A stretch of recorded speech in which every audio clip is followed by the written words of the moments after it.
Assalamualaikum warahmatullahi wabarakatuh. Kembali bersama kami di channel Kisah Horor. Pada kesempatan kali ini bersama dengan Kang Wahyu akan menceritakan kisah pengalaman sendiri yang nyata yang dialami kepada pemirsa. Tapi sebelumnya, marilah kita berselawat terlebih dahulu.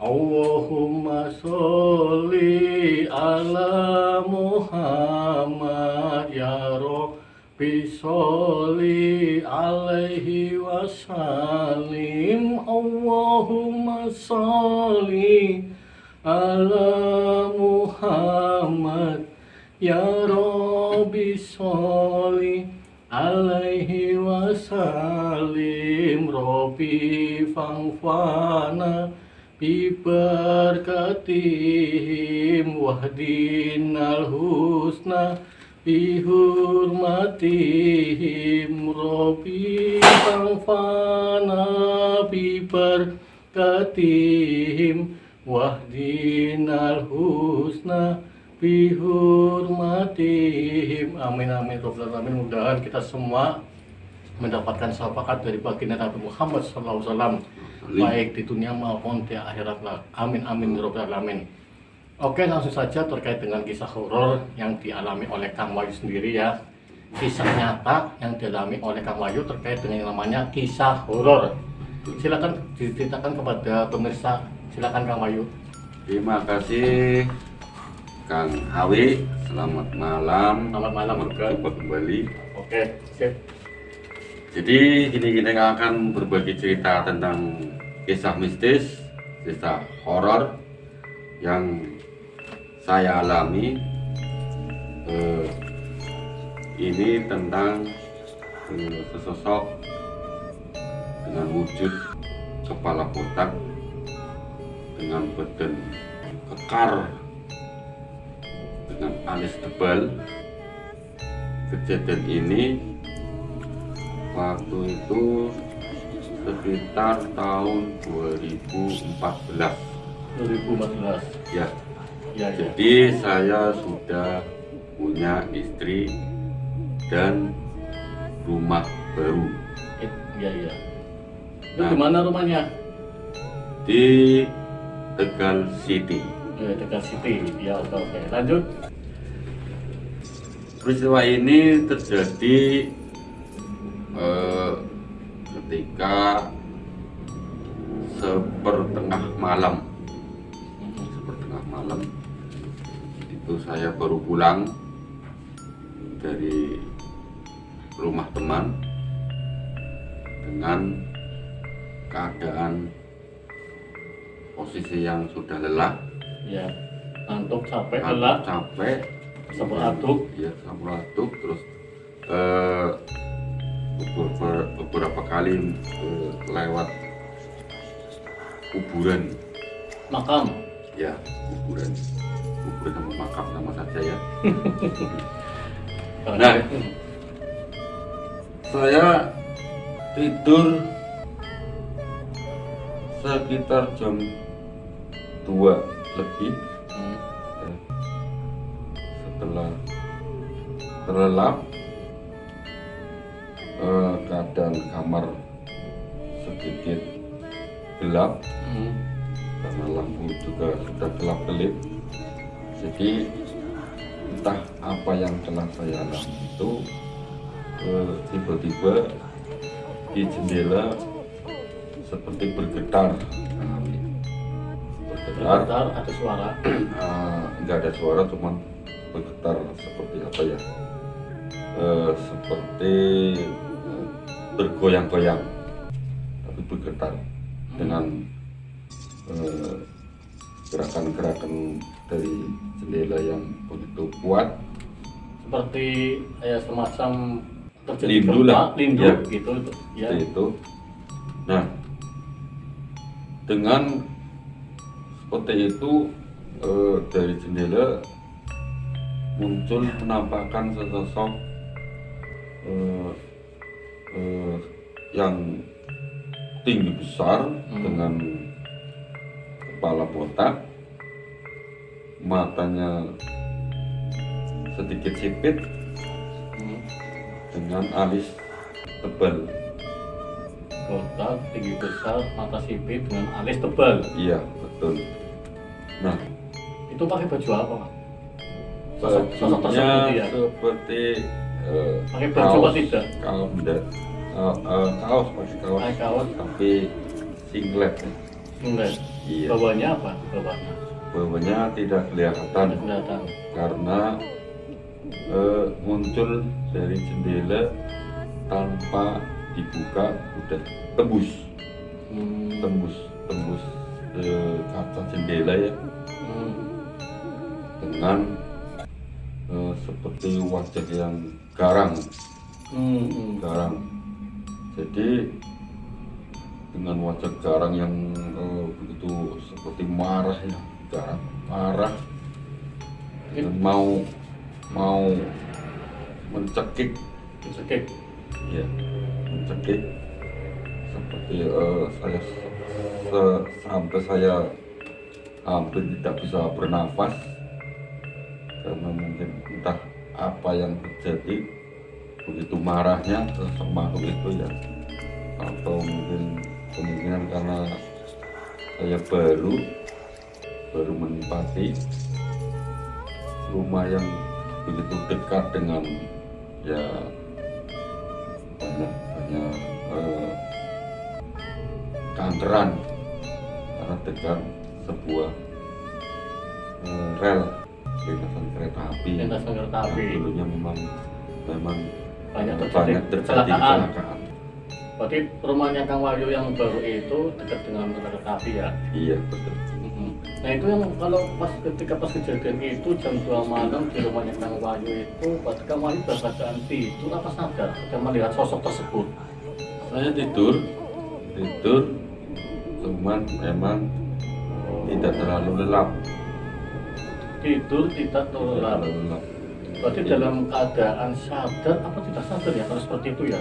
Ya, Tidur tidak terlalu lelap. Mungkin berarti tidak sadar ya? tidur ayam ya. Seperti itu? Tidur ayam, iya. Dengan keadaan yang tidur ayam, seperti yang tadi saya ceritakan, dengan kemunculan penampakan sosok yang begitu memendam amarah sampai mencekik. Jadi hampir seperti mau mati saya. Seperti mau mati.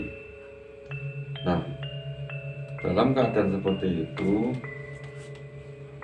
saya coba untuk berontak, untuk melepaskan cekikan. Iya. Tapi saya begitu lemah, memang nggak bisa sampai melepaskan diri. Itu kisaran setengah jam lebih lah. Setengah jam. Hampir. Dicekik setengah jam Iya. lebih. Iya. Itu berarti ketika dicekik itu berarti mungkin dalam keadaan yang tidak sadar ya mungkin ya. Ya, dan kemudian tidur ayam. Tidur ayam ya. Betul. Nah itu bisa lepas apa tidak cekikan itu? Bisa lepas setelah saya berusaha untuk meminta pertolongan pada yang kuasa, itu sampai membaca basmalah 7 kali dalam hati. Iya. Karena memang Malah 7 kali. iya, karena memang mulut saya tidak bisa terbuka. Dengan keadaan yang seperti itu, akhirnya sekitar hampir menjelang subuh baru bisa lepas dengan baca basmalah sebanyak-banyaknya. Ketika lepas dari cekikan tersebut, hampir menjelang subuh, sosok tersebut langsung hilang. Terus Kang Wahyu langsung terbangun atau bagaimana? Saya bisa melepaskan diri karena makhluk itu juga belum hilang, masih ada di jendela. Belum hilang. Masih ada di jendela. Iya, betul. Nah, di jendela itu dengan meracau. Saya juga tidak terlalu jelas meracaunya apa, dengan menunjukkan gigi-gigi yang besar, dan, seperti mau menelan saya. Ketika itu masih dalam keadaan tidur ya Kang Wahyu ya? Sudah terbangun, Sudah terbangun? Sudah terbangun, tapi masih ada tampakan makhluk tersebut, sosok tersebut masih di jendela? Masih ada. Nah, dengan begitu, karena masih ada, saya coba berdoa lagi dengan membaca sholawat, menahan nafas. Berapa kali yang dibaca sholawatnya? Saya cukup 3 kali. 3 kali. Dengan hentakan kaki, seperti bergetar juga hilangnya. Setelah saya menghentakkan kaki, jendela bergetar, baru sosok makhluk itu lari. Larinya langsung hilang atau bagaimana? Menghilang. Langsung hilang? Menjelang subuh itu? Iya, betul. Nah, terus setelah itu bagaimana Kang Wahyunya? Setelah sosok tersebut menghilang, Kang Wahyunya bagaimana? Setelah hilangnya sosok makhluk botak tersebut, saya langsung bangun, keluar kamar dan mengambil air wudhu.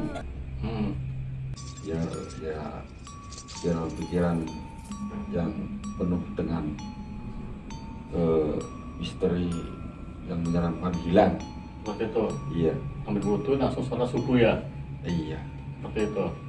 Itu berarti menempati rumah baru ya? Pertama kali menempati rumah baru? Iya, betul. Langsung 1 tahun lah. melihat sosok tersebut 1 tahun? 1 tahun. Nah, kejadian tersebut terulang kembali apa tidak setelah itu? Kejadian ganjil itu masih terulang, cuman berubah bentuk, berubah wujud makhluk. Jadi di situ masih banyak makhluk-makhluk yang menyeramkan, kadang lewat depan rumah, pernah masuk di kamar mandi. Sampai sekarang masih terjadi sampai sekarang? Alhamdulillah sampai sekarang belum mengalami kejadian lagi di rumah saya tempati. Gitu Kang Wahyu. Yang mengalami hal-hal tersebut hanya Kang Wahyu saja atau istri juga sama, anak juga sama ya, melihat sosok-sosok makhluk gaib, makhluk halus di dalam rumah, atau hanya cuma Kang Wahyu saja yang melihat? Yang melihat yang mengalami seperti saya pada anak saya. Seperti apa ceritanya? Wanita, melihat seorang wanita dengan bergaun putih. Berada di mana itu? Di luar rumah. Di luar rumah. Di waktu maghrib. Itu berarti anaknya Kang Wahyu pas berada di depan rumah pas maghrib melihat sosok ya? Iya. Berarti bukan dalam keadaan tidur ya? Tidak. Nyata langsung melihat sosok tersebut? Iya, betul. Nah terus setelah melihat sosok tersebut itu bagaimana? Apa takut atau bagaimana anaknya Kang Wahyu atau bagaimana? Anak saya nggak takut, cuma lihat saja. Terus setelah makhluk tersebut jauh hilang, baru bercerita sama saya. Itu kan mungkin tanah yang dibangun oleh Kang Wahyu, rumah baru tersebut mungkin tanah bekas apa ya, sehingga banyak berkeliaran makhluk-makhluk gaib ya di depan rumah, di dalam rumah. Itu ceritanya seperti apa Kang Wahyu? Jadi untuk kejelasan dari tanah tersebut saya kurang tahu ya, cuman kalau di situ banyak perlintasan yang misteri. Kata teman saya di depan rumah saya itu adalah sebuah lintasan makhluk abstrak. Gaib ya. Iya. Mungkin karena dekat dengan rel kereta api mungkin ya, perlintasan kereta api ya. Kemungkinan Iya. juga begitu Karena sering terjadi yang namanya kecelakaan ya. Pernah seperti itu ya. terjadi kecelakaan di situ. Gitu. Oke pemirsa, demikian cerita yang dialami oleh Kang Wahyu di rumahnya sendiri, menempati rumah baru dalam setahun.